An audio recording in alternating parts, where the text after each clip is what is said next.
This is Steve with Rocky Mountain ATV-MC, and today I'm going to show you how to rebuild the water pump on a Yamaha Banshee.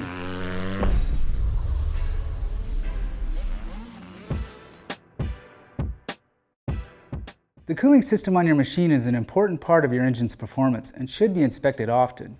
Now, the water pump is a simple component, but it will eventually wear out and need to be rebuilt. So today I'm going to show you how to do that on this 93 Yamaha Banshee YFZ 350.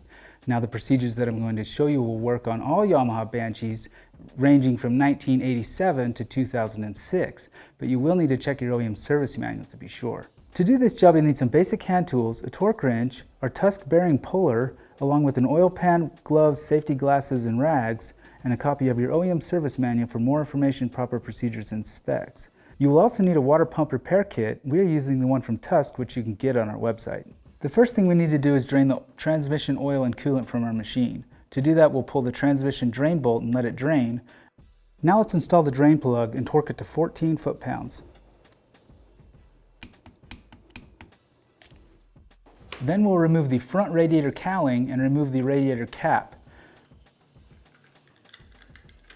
Now the next thing we need to do from there is remove two drain bolts, one on each side of our cylinder, followed by the water pump radiator hose.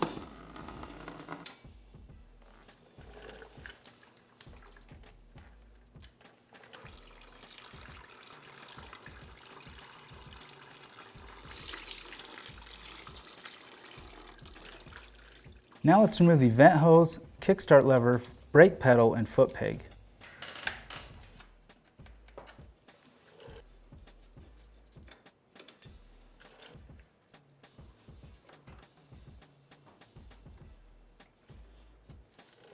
Now that we've got those off, we need to remove the cover. Now on Yamaha Banshees, they use a number 3 Phillips screw to hold the cover on, and there always seem to be a bear to get off. So you definitely need to use a number 3 screwdriver, but I would go straight to the Tusk Impact to get them off first. Now we're going to break all these screws loose using our Tusk Impact a quarter turn at a time in a crisscross pattern.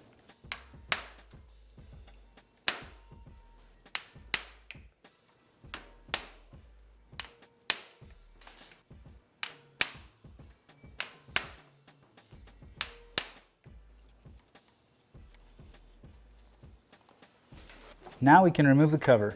Now while removing the cover, just take your time and wiggle it off. Don't forget the dowel pin. Once you've got it off, we'll remove the old gasket.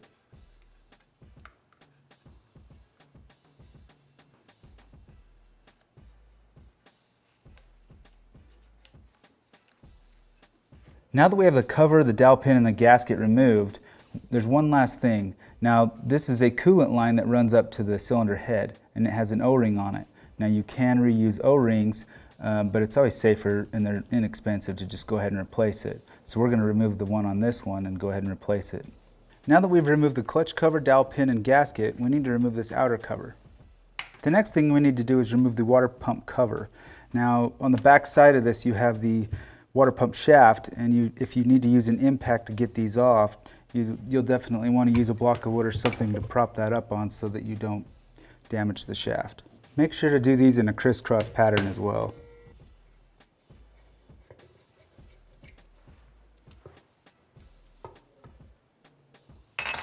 Now let's flip it over and go ahead and remove the circlip that holds the gear onto the water pump shaft.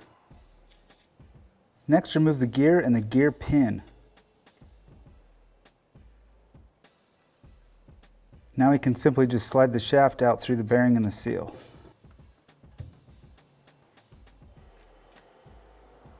Now let's take our Tusk bearing removal tool and we'll go ahead and insert that into the bearing. Now to do this, we're just going to flip it upside down and use this block of wood, and we'll rest it on it, and then we can use the slide hammer to remove it. Now we need to remove the seal. Grab a socket that'll fit nice and snug in there and just tap it out. Now make note when you pull the seal out so that you know which direction it goes. Now with our new seal, you can see that those are identical. It's just an easy way to figure out which way that they go. Now that we have everything removed, go ahead and use some contact cleaner and a rag, and we need to clean all of the mating surfaces and then also clean all of our parts. Now that we have everything clean, there's a few things we need to inspect. The water pump shaft is one of them. Now what can happen over time is the seal itself will wear grooves into the shaft. Now if that's the case, then you need to go ahead and replace that, otherwise the new seal won't seal on it. Now we also need to inspect the water pump housing. You want to look where the seal sits and the bearing sits just to make sure there's nothing abnormal there. And then on the other side where the impeller is, just want to check it out, and obviously the mating surfaces of the clutch cover and also the water pump cover. Everything's in great shape, so we're ready to install. Now we need to install the seal first. Now if you remember from earlier, these are directional.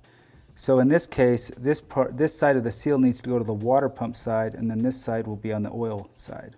So we'll just use a large socket that will fit nicely just shy of the same diameter as the seal, and we'll just tap it in with a hammer. Now we're going to do the bearing the same way that we did the seal, just with the larger socket. Now before we install the water pump shaft, put a little grease on there just so that it goes in a lot easier.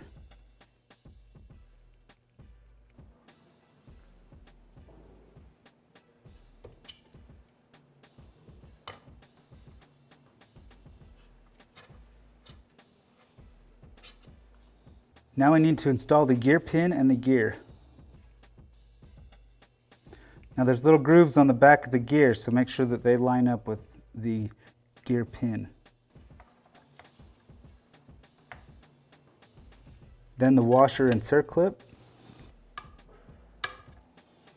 Now let's install our new gasket and water pump cover, and we will torque these screws to 5.8 foot-pounds.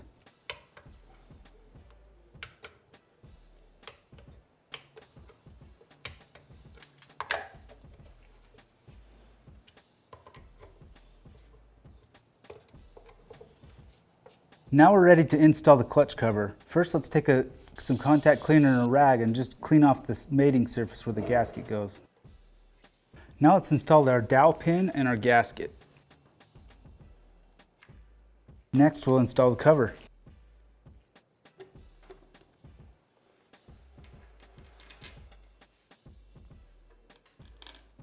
Now we need to torque our clutch cover screws to 5.1 foot-pounds in a crisscross pattern.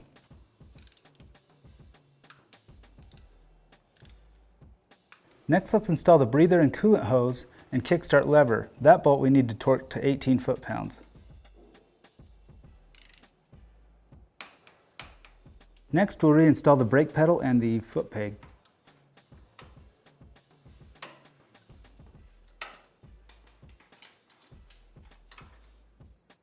Now that we got those on, we need to reinstall our cylinder drain plugs, add coolant and oil.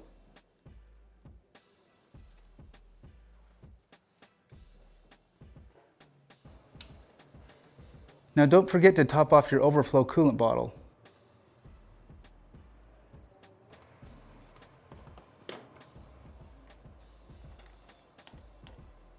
Now we need to readjust our clutch. We need about 10 to 15 millimeters of free play.